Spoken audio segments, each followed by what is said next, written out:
रंगदेवता आणि रसिक श्रोत्यांना विनम्र अभिवादन करून पद्मजा ॲडव्हर्टायझर्स नांदेड सविनय सादर करीत आहे एक प्रवास वर्णन रामेश्वरम. सहभागी कलावंत आहेत प्रमोद देशमुख, पूर्वा देशमुख आणि प्राची देशमुख. हिंग हिंग हिंग ए माय हे बघ की समुद्र आपली गाडी पाण्यात पडत नाही का? अरे तुला पण येऊ दे. अरे देवाला निघा की चांगलं बोल की थोडं स्वतः. म्या काय म्हणतोय जवळ जवळ मलाच बोलती तिथं बघ हे काय समुद्रच आहे की नाही? माय खरंच की नको क्या. अरे किती मोठा आहे ना.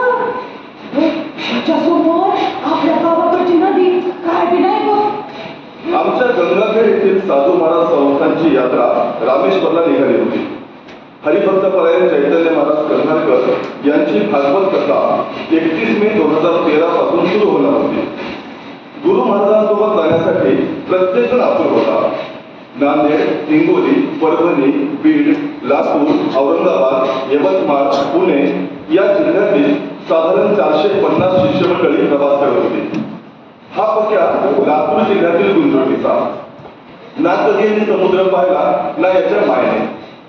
रामेश्वरला जोडणारा प्रसिद्ध असा सर्वात लांब पांबन ब्रिज आम्ही पार करीत होतो. अनेक वयोवृद्ध लोक जोडीनं या यात्रेमध्ये सहभागी झाले होते. या ट्रेनमध्ये स्लीपरच्या 10 बोगींपैकी 9 बोगींमध्ये आमचीच मंडळी होती. उपरणे, पट्ट्या पट्ट्याच्या चड्ड्या, खादीच्या बने, लुगडे यांनी खिडकीत जागा लावली होती. स्लीप झालेल्या चेनमधून डोकावणारा रथ, पिवळ्या ताडपत्रीची सुतळीने बांधलेली वळकटी, पसाराच पसार. खिडकीतून आलेल्या वाऱ्याने मुरमुऱ्याच्या चिवड्याचा केलेला विध्वंस बोगीमध्ये सगळीकडे दिसत होता. जागोजाग फुटलेले रव्याचे लाडू, काळपट पडलेले शंकरपाळे आपली जागा शोधत होते. बाबा तुम्हाला किती शोधलो. आई ओरडते तिकडे. चला पटकन. अगं मी तिकडेच येतोय ना. तू कशाला इथे आली जरा? माझा काही इलाज होता का? चला आता. हे पाय सगळ्यांना सूचना देतो आणि येतो तुझ्या मागे. नाहीतर थांब सोबतच जाऊ आपण. हा ऐका, इकडे लक्ष द्या. आता 20 मिनिटांमध्ये रामेश्वरी. सर्वांनी आपापलं सामान घेऊन खाली उतरायचं. आपापल्या डब्यासमोर थांबायचं. इकडे तिकडे कुठेही फिरू नका. खरं तर नांदेडपासून ही जबाबदारी माझ्याकडेच आहे. मेगाफोनवर सर्वांना सूचना देणे, गाडीत सर्व बसले की त्यांना त्यांचे सीट नंबर देणे, कुणाला तर सीटवर नेऊन बसवणे.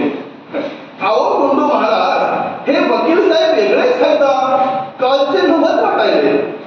कालचे कोणते वकील? हे आता आपल्या घरून गेलेले. अहो ते तिकीट तपासणारे आहेत. क्या म्हणतो काय? हा बरोबर आहे की नाही? बापू गाडी तिकीट तपासणारा राहतो. मग आपल्याला तिकीट नाही चालत आहे ना? हे तुम्ही कपडा तिकिटाबद्दल काय बोलू नका. चला. यात्रा म्हणजे करमणुकीचं सर्वांग सुंदर भांडार. तिथे माणसांचा, त्यांच्या विचारांचा, आचारांचा, स्वभावाचा अनोखा संगम होतो. मी एस3 मध्ये पोहोचलो. तिथेही मेगाफोनवरून सूचना दिल्या. प्रमोद 1 मिनिट इकडे ये बरं. काय करू? बोला ना. हे बघ इथल्या 2 सीट आम्हाला बदलून दे बाबा. रात्रभर झालं झोप नाही. आणि ती गावाकडची माणसं त्यांना वागायचं कळत नाही, बोलायचं कळत नाही. की बडबड. अहो काकू 25-30 लोकांची तिकीटच नाही. आम्ही कसं ऍडजस्ट केलं त्यांना काय सांगू तुम्हाला? तिकीटे नाहीत म्हणजे आमची आहेत ना. नाही तरी तिकीट आहे, पण सखूबाचं तिकीट काढलं त्या नाही आल्या म्हणून मग शारदाबाईला घेतलं, शामराव आल्या म्हणून रामरावला घेतलं. असं सगळं आहे. हा तेच म्हटलं. पण मला परत जाताना ही लोक नको रे बाबा. तुझ्या जागेवर येऊन बसव ते चालेल. ती खाण बोलतात ही लोक. प्रत्येकाचं आपलं वेगळं काहीतरी होईल. आता यांचंच तिकीट नाही हे यांना कोण सांगणार? बरं तुझ्या जागेवर येऊन बसव म्हणे. जर खरंच असं केलं तर माझ्या बायकोला घ्या चालतील का? मी S2 मध्ये गेलो. मेगाफोन हातात घेतला. सूचना देणार इतक्यात माझी बायको समोर आली. हा मी प्रत्येक सीटवर जाऊन सांगितलं सगळ्यांना. रामेश्वर आले. आता आपलं सामान घेऊन खाली उतरायचं. एकाच ठिकाणी थांबायचं. हो का? मग मी S1 मध्ये जाऊन सांगून येतो. देशमुख सांगितलं तिकडे सुद्धा. आता नवरा तेवढा पुढे पुढे होऊन सेवा करत असल्यावर बायको काहीतरी करावं लागतं की. नाही म्हणजे मला कळलं नाही. कधी कळलं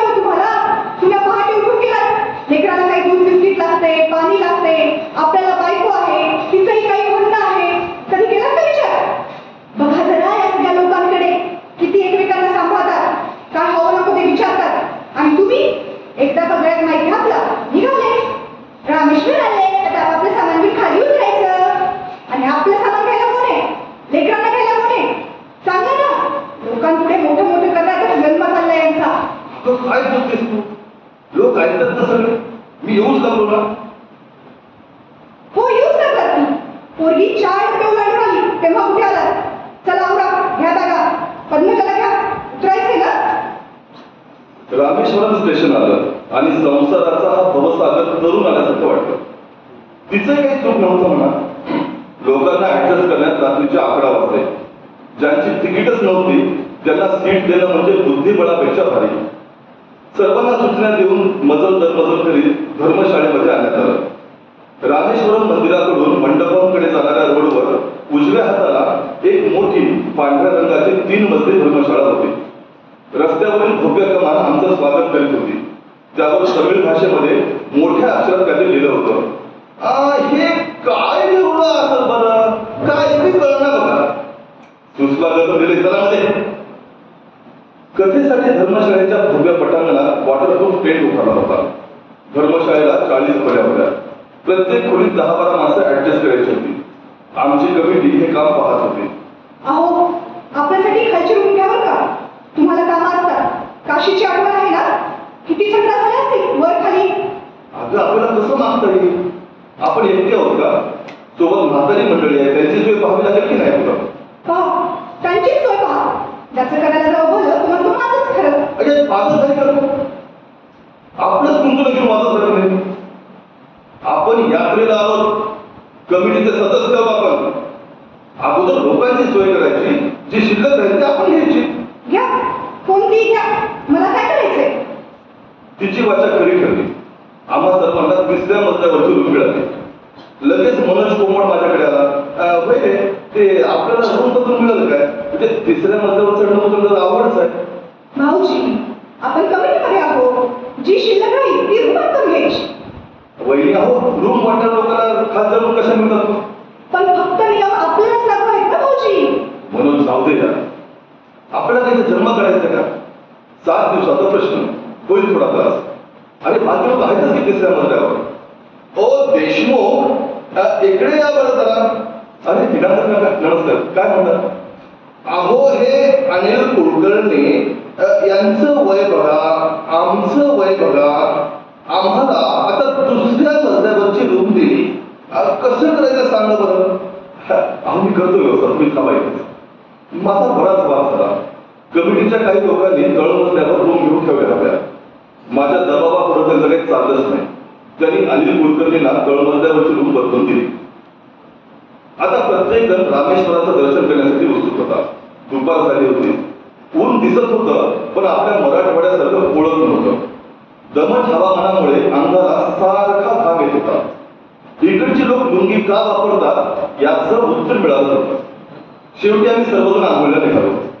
रस्त्याने पाहत होतो तर प्रत्येक घरी नारळ, फणस, आंबा, केळी अशी झाडं दिसत होती. पुढे फळांचा गाडा दिसला.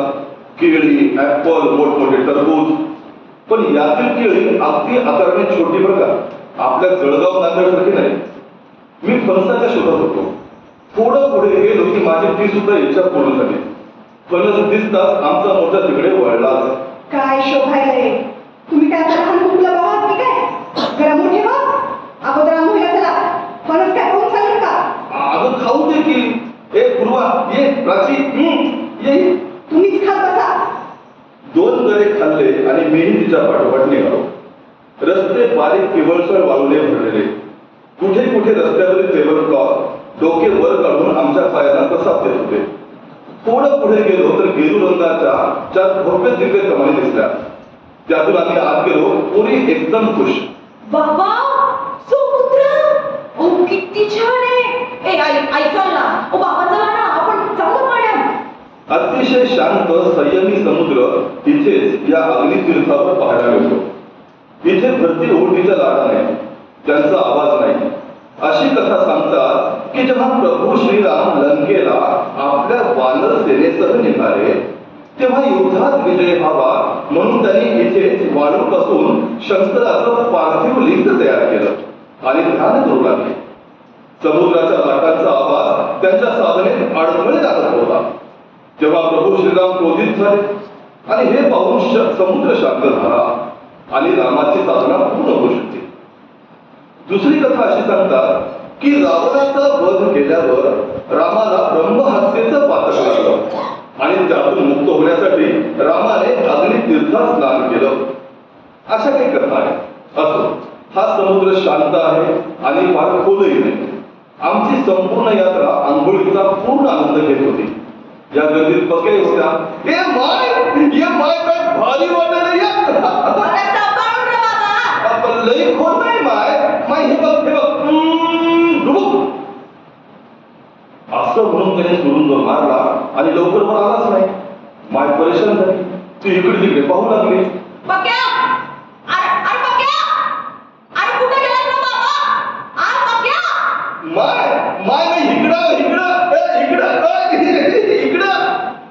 पक्क्या विरुद्ध बाजूला उगवला होता.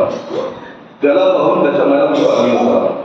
या गर्दीत देगलूरचे अनिल कुलकर्णी आपल्या बायकोचा हात धरून हळूहळू आंघोळीसाठी पाण्यात उतरले. खरंच जीवनात आधाराची खरी काळजी बायकोच असते. थोड्याच वेळात हरिभक्त परायण चैतन्य महाराज आंघोळीसाठी आले आणि एकच जल्लोष झाला. साधू महाराज की जय. अद्भुत चिंतन श्री गुरुदेव दत्त. बोल बाळासाहेब की जय. बोल हरी सब संतन की जय. महाराजांसोबत आंघोळ करत शिष्यांची आंघोळ झाली. आता पुढील कार्यक्रम होता 22 कुंडांची आंघोळ. आमची यात्रा हळूहळू कुंडांकडे निघाली. शिवतीर्थ, महालक्ष्मी तीर्थ, गायत्री तीर्थ, संतू तीर्थ, सरस्वती, यमुना, कवच, नल, नील अशी एक एक करीत प्रत्येक तीर्थासमोर जायचं. आपली पावती दाखवायची. मग तिथला माणूस त्या तीर्थातले पाठी पाणी काढणार आणि सर्वांच्या डोक्यावर टाकणार. अशी 22 तीर्थ केली आणि कपडे बदलून आम्ही दर्शन रांगेमध्ये लागलो. इतकं मोठं सभामंडप आम्ही पहिल्यांदाच पाहत होतो. लांबच लांब पिवळसर खांबाची दोन्ही बाजूने एकसारखी रांग, त्यामधून रस्ता, प्रत्येक खांबावर तेवढंच नक्षीकाम. कमाल. हे सर्व आम्ही पाहून थक्क झालो. 1212 दगडी खांबांचं भव्य सभामंडप म्हणजे अचंबित करणारा नजारा. आम्ही एक एक पाऊल पुढे सरकत ज्योतिर्लिंगाच्या समोर आलो. इथे एक लाकडी रॅम्प बनवला होता. त्यावर आम्ही चढलो. पाहतो तर काय, गर्भगृहात कोणताही कृत्रिम लाईट नाही. दिव्याच्या मंद प्रकाशात रामेश्वराचं शिवलिंग आणखीनच दिव्य दिसत होतं. एकदम शांत वातावरण. ओम नमः शिवाय. कितीतरी वेळ थांबून भगवंताला एकटंच पाहावं असं वाटू लागलं. पण आमच्या लोकांची खूप गर्दी झाली होती. त्यामुळे नाईलाजाने आम्ही तिथून पुढे सरलो. माता पार्वतीचं मंदिर, अष्टलक्ष्मी मंदिर, मा अंबर माता मंदिर या ठिकाणी दर्शन घेऊन आम्ही बाहेर पडलो. उद्यापासून भागवत सुरू होणार होतं. अहो उठा की लवकर. आज जोडीजोडीने अभिषेक आहेत ना. पटकन आंघोळ करून घ्या. अश्विनीच्या आवाजाने जागला. आज 31 मे 2013. आज भागवत कथा सुरू होणार. सकाळी 6 वाजता अभिषेकाची तयारी झाली. पार्थिव लिंग तयार झालं आणि ब्राह्मणांनी संकल्पाला सुरुवात केली. ओम केशवाय नमः. ओम नारायणाय नमः. ओम माधवाय नमः. ओम गोविंदाय नमः. ओम श्रीमन्महागणाधिपतये नमः. ओम इष्टदेवताभ्यो नमः. ओम ग्रामदेवताभ्यो नमः. सर्व देवतांचं ध्यान करून झालं. अभिषेक पार पडला.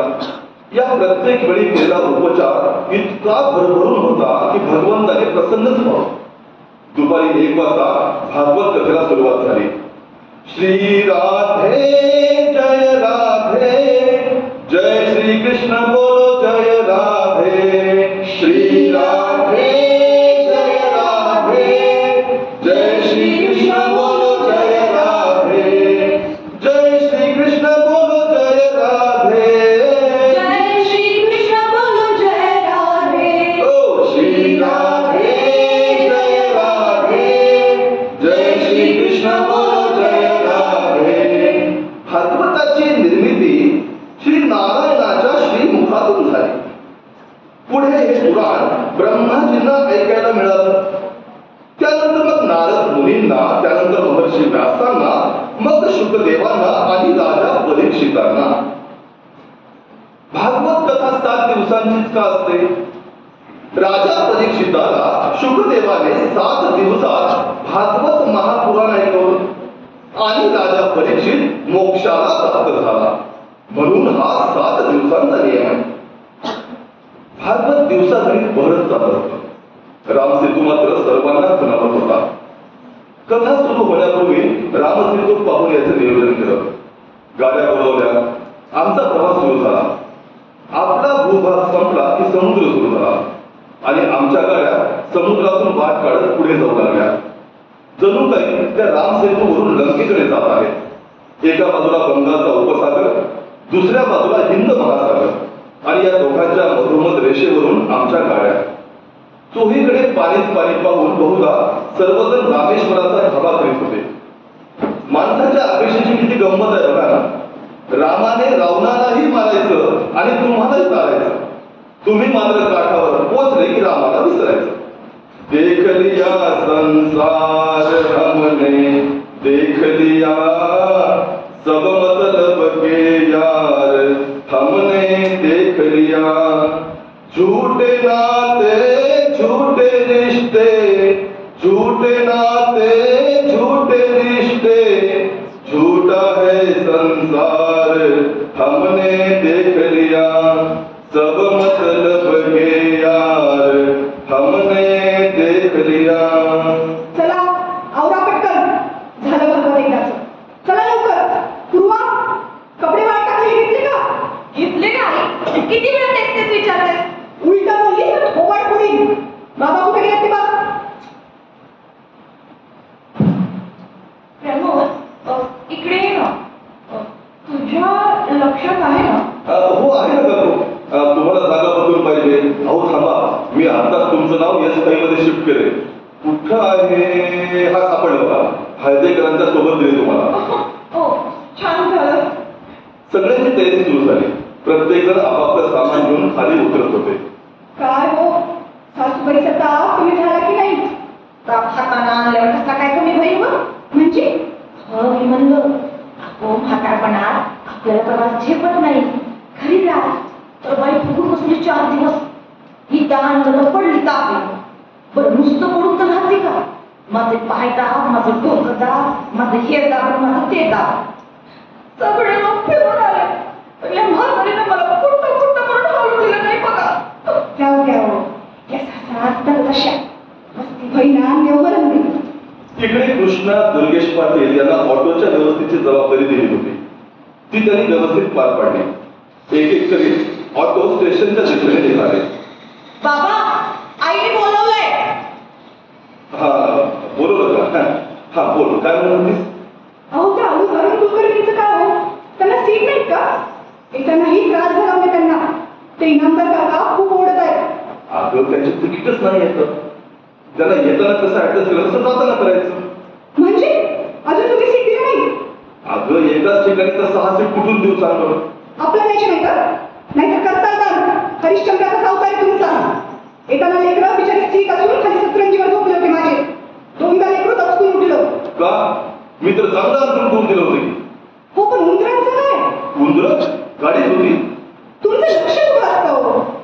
त्या अनिल कुलकर्णींचं बघा. व्यवस्था होत नाही तर मग आणायचंच नाही ना अशा लोकांना. या शशीनं असा त्रास करून ठेवलाय ना. 4 तिकीट आगाऊ काढायची. काय फरक पडला असं? आता पुन्हा तोच प्रॉब्लेम. हळूहळू सगळे स्टेशनला निघाले.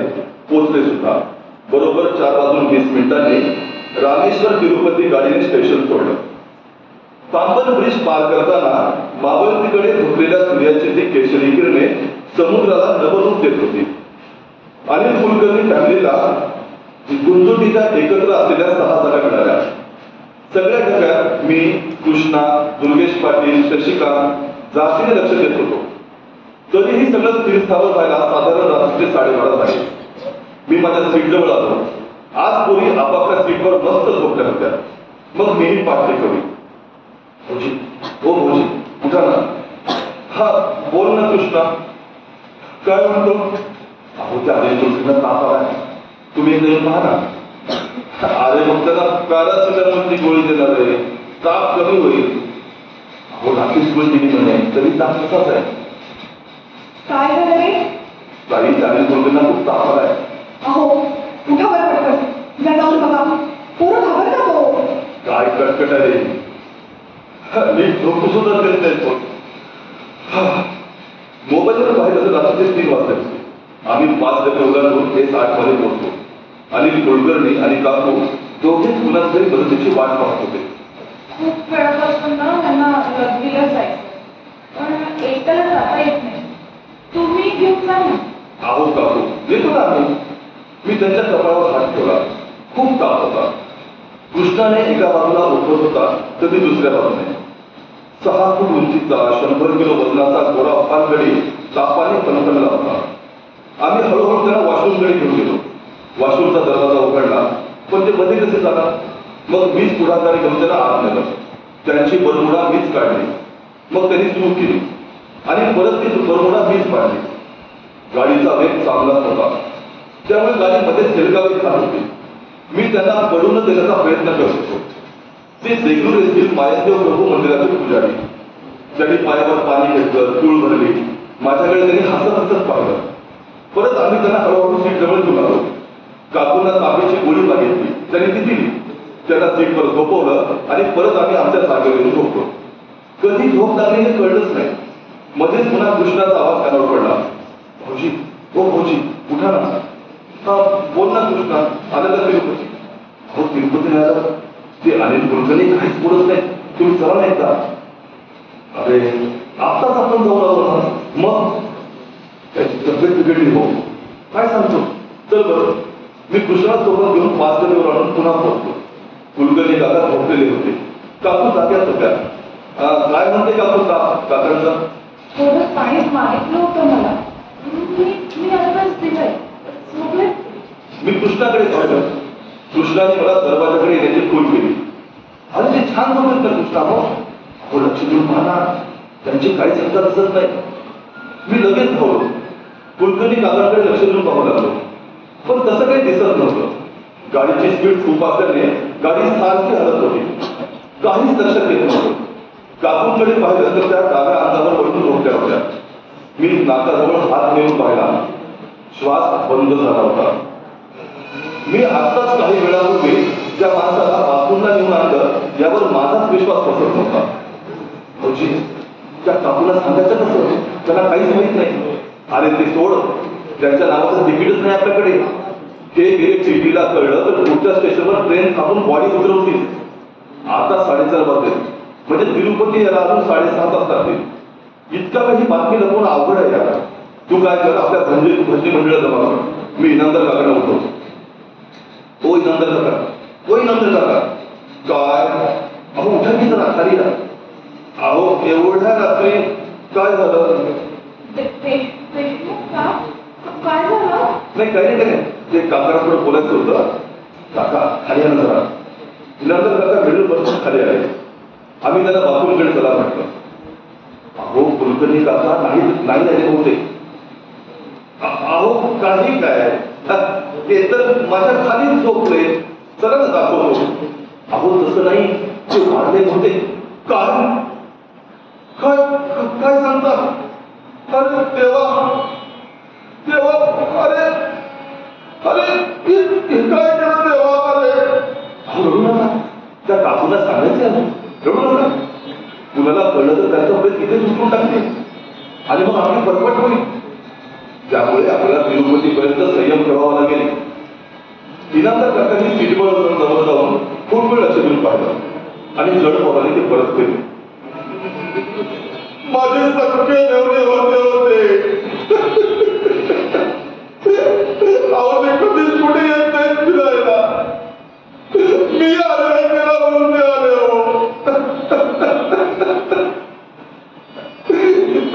ताईला कोणत्या तोंडाने सांगू, कसं सांगू देवा? अरे काय वेळाने कसं सांगू आता? इनामदार काका जड पोटाने पुन्हा कुलकर्णी काकांच्या परत आले. ट्रेन आपली स्पीड काही घेऊन होती. मध्येच बदलणारा पट्टीचा आवाज शांती भंगुर होता. खिडकीतून अधूनमधून येणाऱ्या प्रकाशात अनिल कुलकर्णींचा निश्चित पडलेला देह दिसत होता. मध्येच काकूंना जाग आला. समोर पाहिलं तर इनामदार काका उभे होते. तरी विचारलं, दादा तू असं का उभा? झोप ना. आता कसं सांगू ग? काय झालं रे दादा? तुझी तुझी तब्येत चांगली आहे ना? ताई, अरे कसं सांगू, भाऊजी गेले की का आपले. अरे आता मला बोलले, अरे आताच मला पाणी मागितलं. मला म्हणाले किती वेळ माझ्या डोक्याला हात लावून ताप पोचते, होईल कमी, तू झोप म्हणाले. हे बघ, अरे हे त्यांचा ताप कमी झालाय आता. बघ अंग सुद्धा किती घट्ट झालंय. ताई कसं सांगू आता, भाऊजी गेले की का आपलं सोडून. असे कसे मला सोडून गेले रे दादा?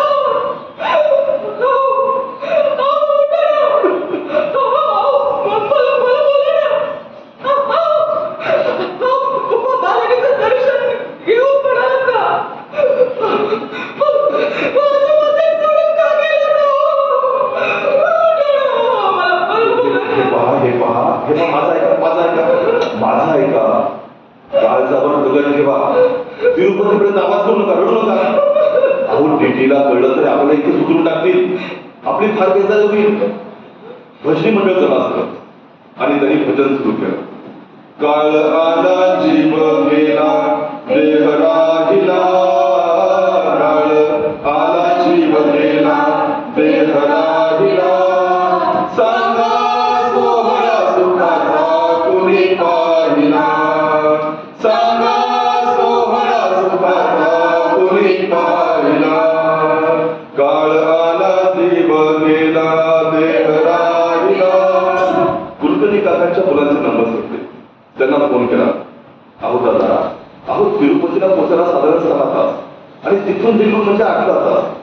इतका वेळ ही बॉडी राहणार नाही हो. नाही, मग आमचं मत असं आहे की तिरुपतीला अंत्यसंस्कार करावे लागतील. अहो रडून, हा बालाजी तुमचं कुलदेवतात मग चांगलंच झालं ना, काकांना मोक्षच मिळाला. हे पहा, अहो ही रडण्याची वेळ नाही आहे. नाही, तुम्ही निघा देखील बरोबर, पण तुम्ही काही वेळेमध्ये पोहोचू शकणार नाही. लक्षात राहा ना. निघा निघा, तुम्ही रडू नका, जिद करा. 11 वाजता गाडी तिरुपतीला पोहोचली. आम्ही अगोदरच चादरींची वळगड करून ठेवली होती. तसंच आम्ही 6-7 जणांनी हॉस्पिटल म्हणत प्लॅटफॉर्म वरून मागे काढला आणि जुन्या धर्मशाळेकडे मोर्चा मिळवला. ओव्हरब्रिज उतरल्याबरोबर तिथे पिंपळाच्या झाडाखाली ते प्रेत ठेवलं. सोबत 450 लोक होते, पण हे कळल्यावर उरले मोजकेच. अश्विनी प्रेताजवळ बसून राहिली आणि आम्ही डॉक्टर शोधायला बाहेर पडलो. तिकडे माशांनी आपलं काम चोख केलं होतं. त्या झाकलेल्या प्रेताभोवती फिरणाऱ्या माशा झाडूवाल्या बायकांनी पाहिल्या. त्यांनी टीटीडी कार्यालयामध्ये कळवलं. कार्यालयाने पोलिसांना, पोलीस तिथे आले आणि अश्विनीला झापू लागले. आता अश्विनीची मराठी फक्त मलाच कळते आणि हिंदी तर न विचारलेली बरी. तिने हिंदीतून पोलिसांना काय सांगितलं देव जाणे, ते हादरलेच. लगेच आम्हाला फोन आला, आम्हाला चौकीवर बोलवलं. माझ्या डोक्यामध्ये अनंत प्रश्न. यांचं ट्रेनचं तिकीट नाही, यांचं रिझर्वेशन नाही, काय सांगायचं? कुठे वारले, कधी वारले, कसे वारले? बालाजी राया तूच वाचव रे बाबा. देवाला प्रार्थना करत आम्ही चौकीवर पोहोचलो. त्यांचे 3 प्रश्न होते. कितना उम्र है भाई? कौन सा गांव? अच्छा, इधर ही करने का क्या? खरंच बालाजीने आम्हाला वाचवलं होतं. प्रश्न नेमके वेगळे निघाले होते. ब्राह्मण आहे हे कळताच लवकरच त्यांनी अंत्यविधीचं सामान आणलं, गाडी आणली, चांगलं तूप आणलं, चंदन आणलं आणि दुपारी 3च्या सुमारास तिरुमलाच्या पायथ्याला तातू महाराज कर्नाटकर यांनी भडावणी दिला. अनिल कुलकर्णी वैकुंठाच्या प्रवासाला निघाले होते. आतापर्यंत काळजावर दगड ठेवणाऱ्या काकूंनी आपल्या अश्रूंना मोकळी वाट करून दिली.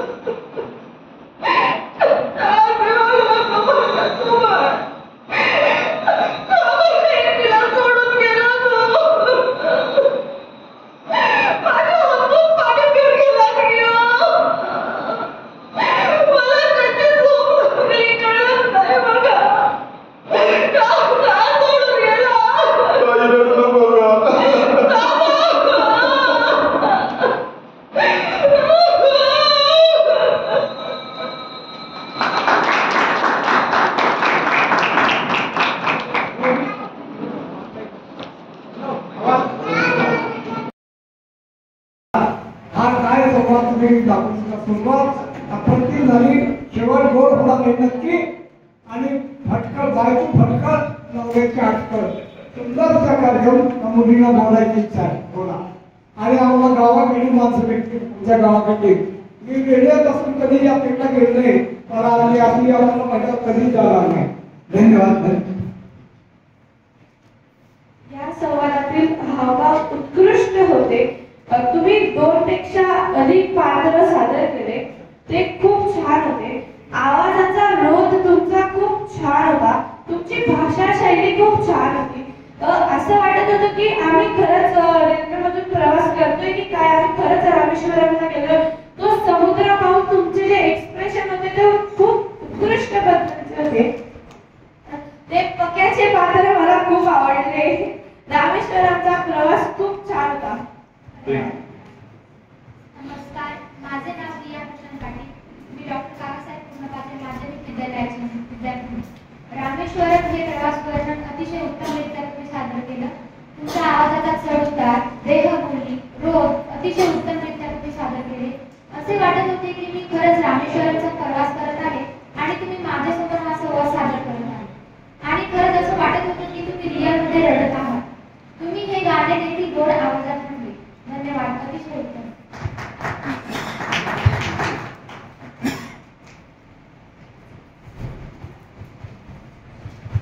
नमस्कार, मी स्नेहा सुंदर पाटील. मी दादासाहेब स्वामींच्या माध्यमिक विद्यालयाची विद्यार्थिनी आहे.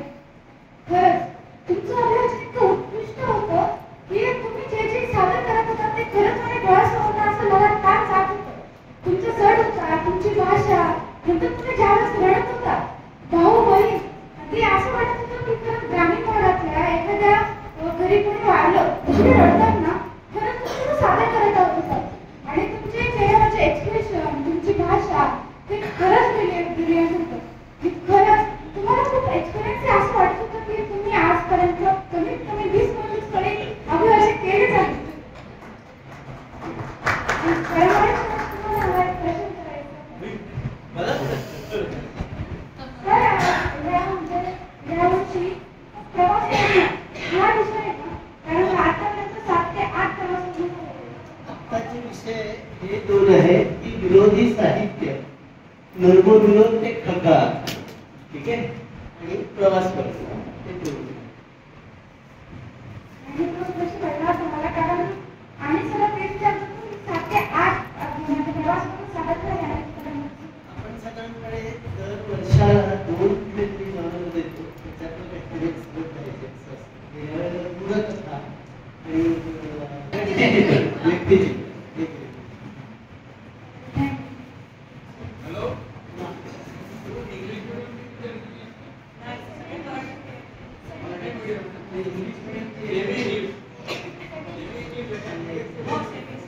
नमस्कार, मी डॉक्टर काकासाहेब पूर्णपात्र माध्यमिक विद्यालयाची विद्यार्थी. माझे नाव दिव्यानी रवींद्र पाटील आहे. पहिली गोष्ट, तुम्ही 7 ते 8 आवाज बदलून बोलला आहात आणि कोणतं पण साऊंड प्रोड्यूस करताना आपलं जे व्होकल कॉर्ड असतं तिथे ताण द्यावा लागतो. तुम्हाला असा प्रश्न आहे, तुम्ही 7 ते 8 आवाज काढले तर तुम्हाला त्रास झाला असेल ना तो आवाज काढताना? त्रास होतो, आपण त्या फ्लो मध्ये असताना तेवढा जाणवतो. आणि मला ह्या वाचनातून असं कळलं की कोणालाही म्हणजे तुम्ही घरातल्यांचा विचार न करता प्रत्येकाला सहायता केली. मला याच्यावरून असं कळलं की कोणालाही न हे करता किंवा तो वेगळा आहे असं न करता प्रत्येकाला मदत करायला हवी. आणि असं वाटत मीन्स मध्ये कसं सस्पेन्स केला, कुतूहल वाटलं की त्या डेड बॉडीज आता काय होणार, टीसी उतरवून तर नाही देणार का, पुढची जर्नी कशी जाणार, यात्रा संपूर्ण नाही जाणार, असे खूप प्रश्न होते. पण शेवटी खूप छान झालं अभिवाचन. ही गोष्ट खरी आहे, ही गोष्ट सत्य आहे. मी आमच्या गुरु महाराजांच्या यात्रा जेव्हा जातात ना तेव्हा आम्ही त्यांच्यासोबत प्रवास होतो. 4-5 लोक असतो आम्ही आणि त्याचं बहुजन नेतृत्व माझ्याकडेच असतं. त्यामुळे डोक्यावर बर्फ ठेवून, जिभेवर साखर ठेवून सगळ्यांसोबत वागणं हा एक त्याचा धर्म आहे. आणि ते कुलकर्णी जेव्हा गाडीत गेले तेव्हा आम्ही 6 तास अगोदर ट्रेनमध्ये होतो, म्हणजे तिरुपतीच्या अगोदर. बरं, ते इतकं डीप आंध्र प्रदेशमध्ये तेलुगू बोललं जातं, हिंदी कळत नाही, मराठी आमचं भाषा बोलणं कळत नाही. खूप प्रश्न म्हणजे आता ते वेळेच्या ह्याच्यामुळे ते सांगता नाही, पण खूप मोठं असं संकट होतं आमचं की उतरून टाकायचं काय करायचं. जीप गाडी कशी करायची असं. तर हे ठीक आहे, खूप धन्यवाद. आम्हाला 40 किलोमीटर आम्ही जेव्हा येतो तेव्हा असं वाटतं की पंढरीमध्ये आलो आम्ही, आणि यावेळेला असं वाटतं की 144 वर्षात महाकुंभात आले आहोत असं वाटतं. मला सांगायचं वाटतं की आम्ही जेव्हा मागच्या वेळेस आलो होतो तेव्हा सुद्धा विद्यार्थी आणि विद्यार्थी असेच होते. ते खरे परीक्षक, तेच खरे श्रोते. आणि काय असतं, एखादी गोष्ट मांडायची म्हणजे आपण सगळे बऱ्यापैकी मोठे आहोत, म्हणजे अनुभव आहे आपल्या सगळ्या वाचनाचा. ह्याच्या वयामध्ये एखादी गोष्ट कळली तर मला वाटतं की खूप मोठी पावती आहे आम्हाला. म्हणजे ही खूपच मोठी पावती की ते मागच्या वेळेस त्यांनी संवाद नव्हता साधला, यावेळेस तुम्ही संवाद साधला, तुम्हाला तुमच्यापर्यंत ते पोहोचलं, म्हणजे आम्हाला आम्ही पावन करा म्हणजे ते येणं सगळं सारखं केलं. डॉक्टर साहेबांना सांगितलं आहे की आपल्याकडे आजकाल ऐकायची तयारी करायची नाही, ही सत्य गोष्ट आहे. कुणी ऐकायला तयार आहे, आपलं सांगायला सगळे तयार आहे, पण डॉक्टर साहेबांनी ऐकणारी पिढी घडवायला सुरुवात केली. मला वाटतं